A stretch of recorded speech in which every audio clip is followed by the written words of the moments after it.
And welcome to St. Louis. Thank you for joining us on the Your Illini Nation pregame show. I'm Craig Choate. Derek Piper joins me from the home of the Stanley Cup champion. Hey, I had to get that in there. St. Louis Blues, There you go. the Enterprise Center here in St. Louis. It is bragging rights, maybe the most hyped non-conference game for the Illini of the season. We're going to be here for about 30 minutes getting you prepped for the game. I think we're on the Mizzou side of the arena, Derek Hopefully just we won't said. get heckled. Hopefully we don't get heckled. We got some Illinois fans over here. We got some Mizzou fans over here. Non-biased reporting over here. If you can hear him off camera. But it's a big game for both teams. A lot of hype surrounding this game, as always. Yeah, absolutely. There's a lot of juice to this rivalry. Yeah. It helps when you have players that have gone from one side to the other. I don't think we've seen that in this rivalry before, Yeah. but the environment in this place the last 2 years has been really amped up. Yep. I know it's an early game, but I don't think these fans will have any problem getting ready for it. Yeah, we were talking about the noon start isn't ideal for most, but for us, work-wise, we love it because we're done with work at 2 or 3 o'clock. But it's a unique feel here, getting here at 9 o'clock, 10 o'clock for a basketball game. This is normally a football environment, but this is definitely a unique game setting-wise. They split the fans right down the middle, and it's something, like you said, you never see anywhere else in college basketball. No doubt, no doubt. It gets loud on every basket. Yeah. There's a lot of runs, it's an up and down tempo, and you'll hear a lot of boos in Yep. the pregame introduction. So no love lost between these two sides.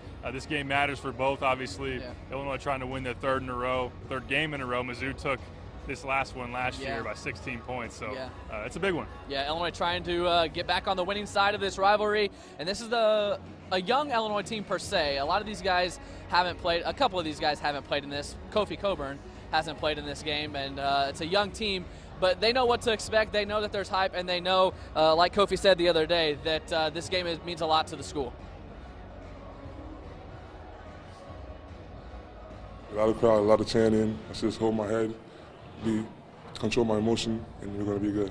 You see the crowd, half and half, like getting into the game, so that was fun. It's fun. It's unique.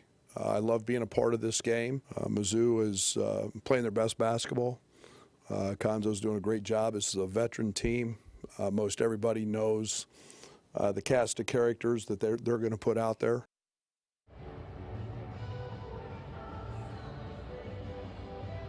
Like Brad just said, Konzo has his guys playing pretty well, Illinois playing pretty well, and Michigan win a couple weeks ago. But this environment, sticking with that, how would you best describe the game and the environment and the atmosphere here?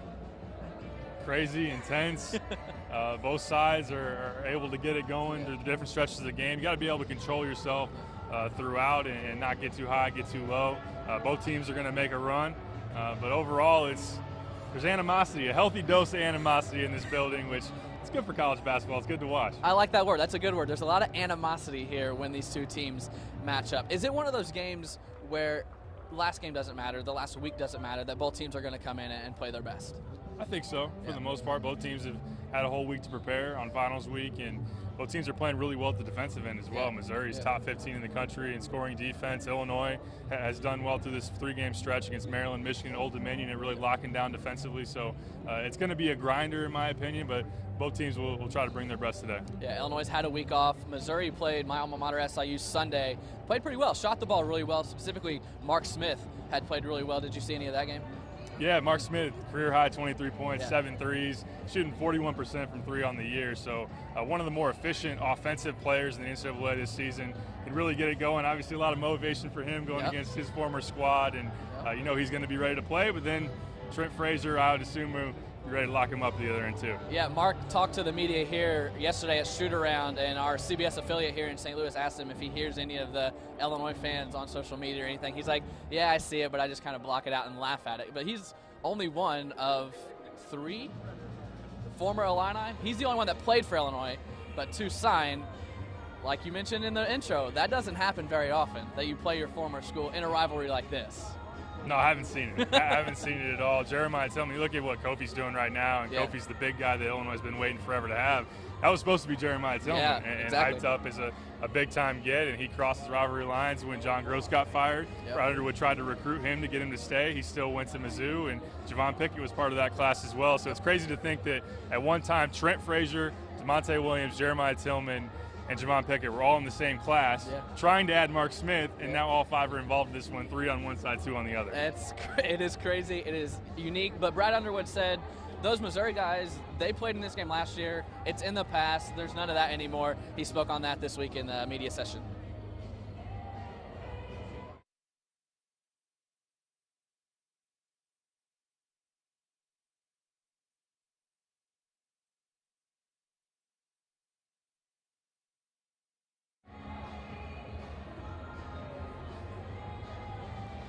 Is that one of those things where you can say it's over as much as you want, but it's really never over until they graduate?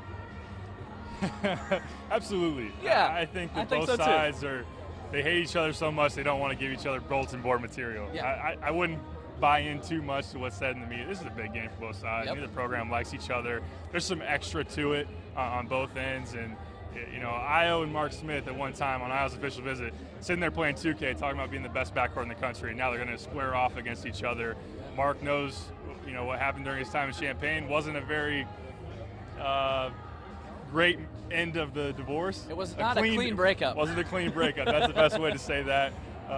Him and Brad Underwood had their disagreement, and there's a lot of dislike. So how do you get over that? What do you do? When you get on the court, is it just kind of play your game, or what do they have to do? You just try to control the emotions, but at the same time, you try to let it feed you and motivate you and try to play your best basketball. But overall, I would just buy into it, man. Yeah. And enjoy it, and this is an opportunity. Rivalry brings out the best in you a lot of times, and Io's played in that. Morgan Park Simeon coming up. So I know he's ready to get going, because last year, he only had 2 points in this game, a career low, and he's played a lot better. Yeah, Trent, you mentioned, had 28, I think, last year, which was good. I like it. I like the animosity, the word you use, not just from the fans, but from the players. It makes the game better. It's a little chippy. It's more fun to watch when there's bad blood between the two programs. It's good to see some tension inside the programs in a rivalry, because I think when you look at in Illinois, Indiana right now, I think the fan bases hate each other, but there's not much of that with the coaches and the players, and it's not Bob Knight versus Lou Henson anymore. But in this one, you know, you have Brad Underwood and Conzo Martin recruiting against each other down here. They obviously did for E.J. Liddell, for Jeremiah Tillman and others. Then you have players with some history, so I think it'll make for an entertaining game. Yeah, and we've touched on it already 5-10 times, the emotions in this building. How have the Illinois emotions to games gone from the start of the year to now? Do you feel like they're playing with more emotion now, 10 games in? Yeah, they've been inspired ever since that Miami game. That was a wake-up call. I think they got embarrassed in that game, especially at the start. So they've been more locked in, and clearly the defensive intensity has really picked up. And I think that's going to be key. You got to be able to lock down Mr. Smith over there, and when Tillman gets the ball on the inside as well. So I think that they've just been more focused and understand that you got to play with some urgency. You can say it's early as long as you want, but after this game, you're only one more game away from Big Ten play, getting right into the thick of it. So time to prove some things. Yeah, let's hear what the Illini have to say about the emotion of this game and this season so far. Obviously, there is some tension between, but it's obviously one of the games you got to play hard, and you know, there's extra motivation for it. But as players, we have one goal each game, you know, to win the game. So it's the same for us. We don't have to worry about the other team, because they're a good team. Obviously, they're gonna make a run. They're gonna make a basket. The team, the crowd gonna go start making a lot of noise. But we gotta stick to our plan and stay together and just do our deal. There's going to be some passion and excitement. I think it's continued to grow. I think from our end, I don't know what the Missouri fans think, but I think it's continued to be an exciting piece of it. It's nice when I get a phone call and a guy tells me he's never missed one of these. You know, so I know it's important to our fans and our people, and again, it's what makes memories, it's what makes college sports so fun, are those games like this.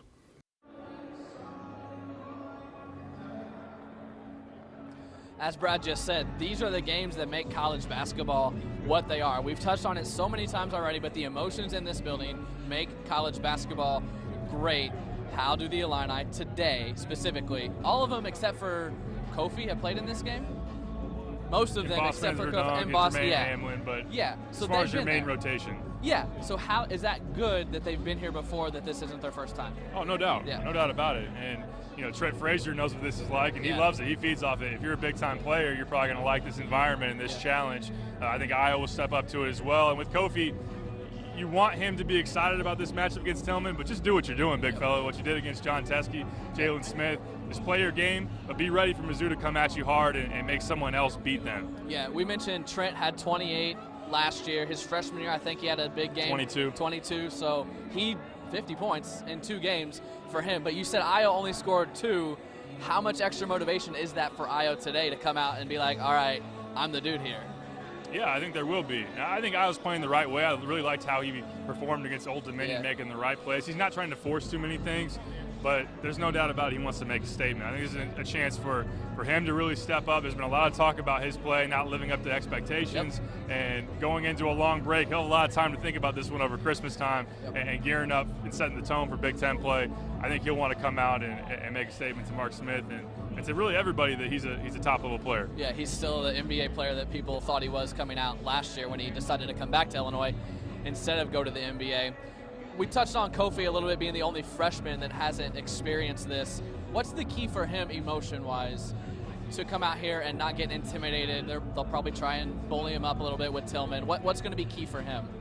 Just staying composed. Yeah. And I think he's good at that. I think he's done a great job doing that.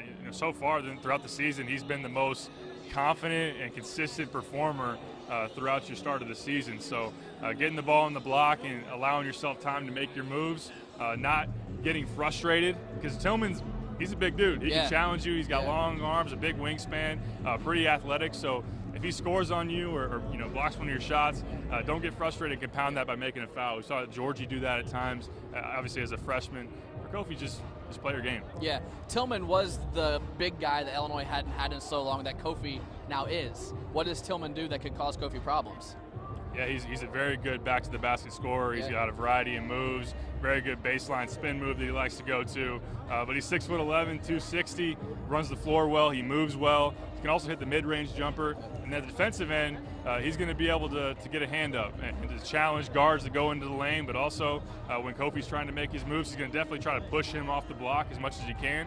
And it's just going to be an old-fashioned bruiser down low. Yeah, something you don't see a lot anymore is 2 big players in the post playing in the post. A lot of the big guys like Teskey and Matt Harms, and they go out to the perimeter and play. We touched on the Miami game a couple segments ago about how that changed the emotion for the Illini. I think it also changed their preparedness. They got that 29-point hole, and they came back the next game, Michigan, and showed that they were prepared. So that Maryland before Michigan, showed that they can prepare for a game and that the Miami game was a fluke. And someone asked them about them this week, about their preparedness and how it's changed since that Miami game. Here's what they had to say. Maryland was a pretty good game, and then Michigan we won obviously, and then after that just preparation, how important preparation is. That game taught us that, and that's the main thing, just being prepared. We've had that commitment to it. And, I think last 3 games, teams are shooting 35 or 36% against us. That's how you win. And when you consider 2 of those were top 5 teams, I'll take those numbers every single day. So our focus, our commitment, and then we've just made fewer mistakes, and that's been a big part of it.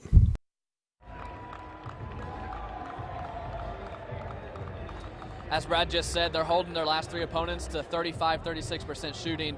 That's what he said in that soundbite just there. How much of that just comes down to scouting report and coming out ready to play from the tip? Yeah, a bunch. You remember the Michigan game, and Georgie's sitting there checking at the scorer's table, and he's calling out what Juwan Howard's trying to run offensively. And I think Illinois was really dialed in against Maryland as well. Mark Turgeon mentioned in the postgame that they knew our plays. They were sitting on our stuff, and they knew what we were about to do. So I think that's just been also, you look at Michigan, they didn't let shooters beat them. Yeah. So they understood what they had to do and how they had to execute. And this one, you can't leave Mark Smith from 3. The rest of the team does not shoot a high percentage. And then also you've got to make Tillman's touches very difficult as well. So I think overall they've had some really good game plans and they've executed well.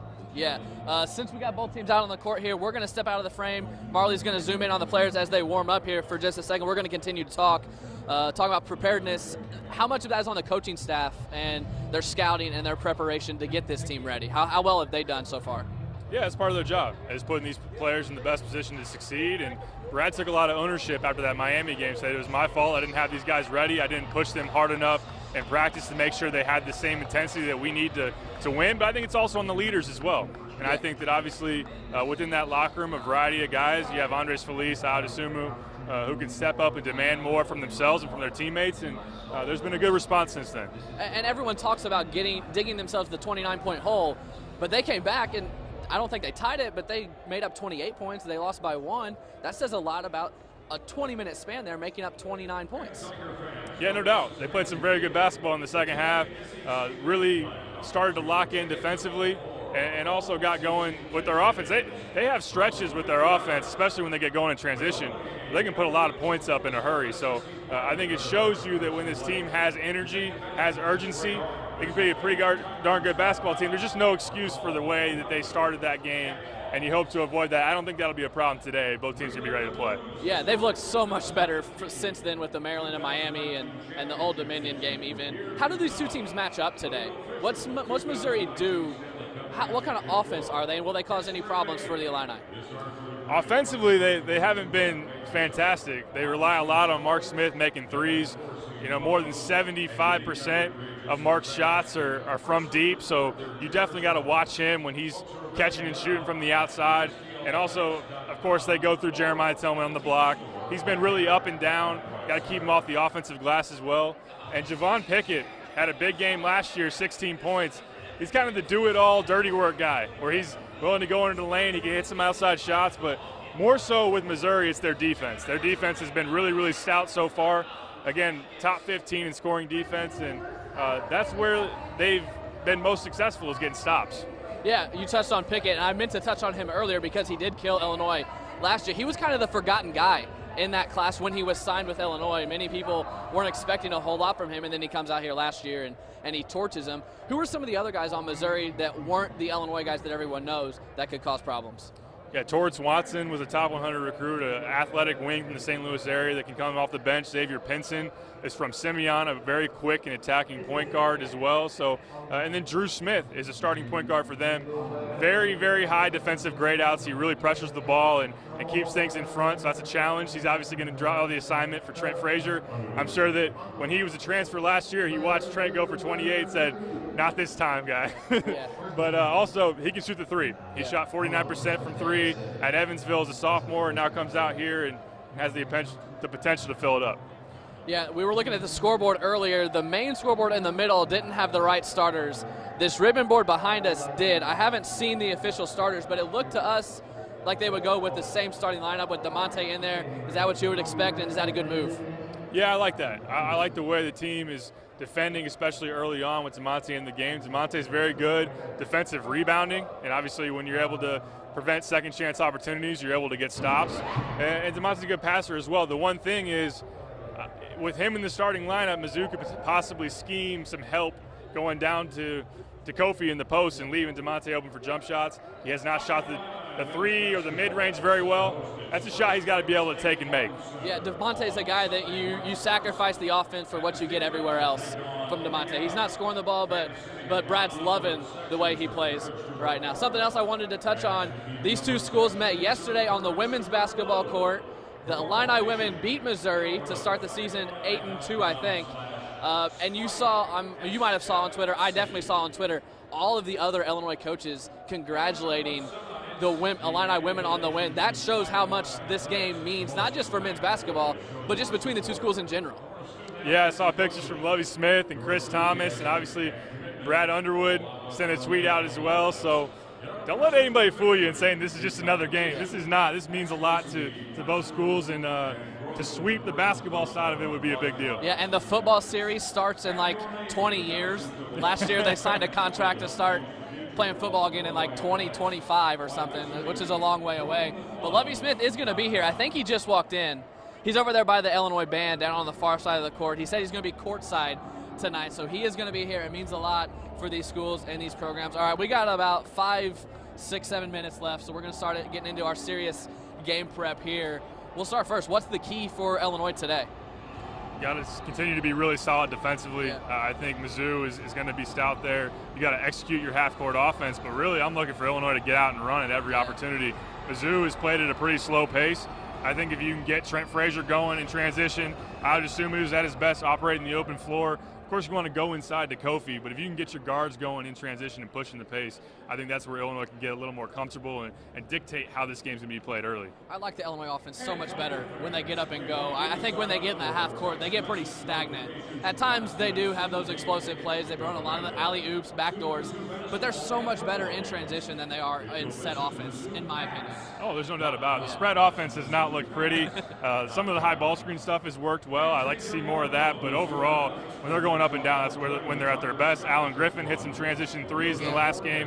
I think he's the key coming off the bench as well, but you beat Old Dominion 26-2 in fast break points in the last game. Mizzou on the other side, 12 is the most fast break points they've had so far this season. Illinois is more suited to run, and this game has showed that emotions tend to make it an up and down game. Yeah, Tevian Jones, last 4 minutes he played of the Old Dominion game. He's been reinstated since the Maryland game, but Old Dominion was the first time we saw him. Any expectation to see more of him today, or is he going to be on the bench again? It might depend on if Kipper Nichols can continue to be solid, because he's actually been very, very good, particularly at the defensive end. But Tevian Jones has had a full week of practice to get ready and continue to show that he's earning some minutes. I think that Brad will lean on DeMonte and Kipper early, but Tev is a guy that can make shots, and obviously you want him taking steps forward because he has high upside for you. Yeah, for sure. Looked last night, I think this morning the line was Missouri -3, or Illinois minus three. Sorry, not better. Illinois -3. Is that about what you expect? Pretty close? Yeah, close. 5-point game? Yeah, no doubt. One possession game most likely. I think Illinois might be a little bit better on paper as far as their top 5 or top 6 in their rotation, but just the fact that both are very good at the defensive end, and Illinois has had some stretches in the half court where they've struggled to score, so I think it's a grinded out game and will be decided in the closing moments. Before we get to your official prediction, anything else you want to touch on from the game, storyline wise, or key player you're watching? I think role players have to step up. Yeah. And you mentioned there with Tev and Kipper as well. Can Kipper come in and give you a bucket or two and not make his typical Kipper mistake? Don't kill you, obviously. Yeah. And then Alan Griffin had 15 points against Old Dominion. The 2 previous games against Michigan and Maryland, he didn't score. So we saw what impact Javon Pickett kind of made a surprising contribution last year from Mizzou that swung it. I think if Illinois can get one of those off their bench, that'd be big. I like that one. One more thing. Does the depth of this arena affect college basketball players behind the basket? It's a good question. Yeah, it's different. It's definitely absolutely different. So it's good that for both teams they got in here yesterday, got a shoot around, got a practice. But that would also, an early start, a new arena in finals week lends itself to maybe quite a few missed shots. Yeah, that's a good point. That they renovated this arena in the offseason. It used to be these ugly purple seats behind the baskets. Now it's these gray, blackish seats, so it's kind of more of a plain backdrop. So it could be easier for the players to shoot. When you win the cup, you can do some fancy things, huh? Win the cup. All right, let's get to your prediction. What do you think? I got Illinois in a close, low-scoring game, 64-62. Maybe Trent Frazier steps up again and hits a big shot late. Okay, I'm similar. I think it'll be a little more high-scoring. I'll go like 71-63. No, 68. I'm bad with numbers. 71-68 is going to be my prediction. All right, it is a noon tip-off, so we are about, clock says 29 minutes as we're counting down here from the Enterprise Center. It is a noon tip-off on the SEC Network. So that's not a national network, I don't think. So those in Champaign might not be able to watch this one. He'll have it covered at IlliniInquirer.com. Him and Jeremy Werner will have plenty of coverage from it. We will have ours covered tonight on WCIA.com, on WCIA tonight on the news. All our highlights and reaction. Brett Barron's back in the shop anchoring that. For Derek Piper, if you got nothing else? Enjoy the game. Happy holidays. Yeah, happy holidays. Merry Christmas to everyone. For Derek Piper, Marley Weirdo behind the camera, thank you for doing that. Everyone back in the studio. Got some Go Illini here from the crowd. I'm Craig Choate. See you later tonight.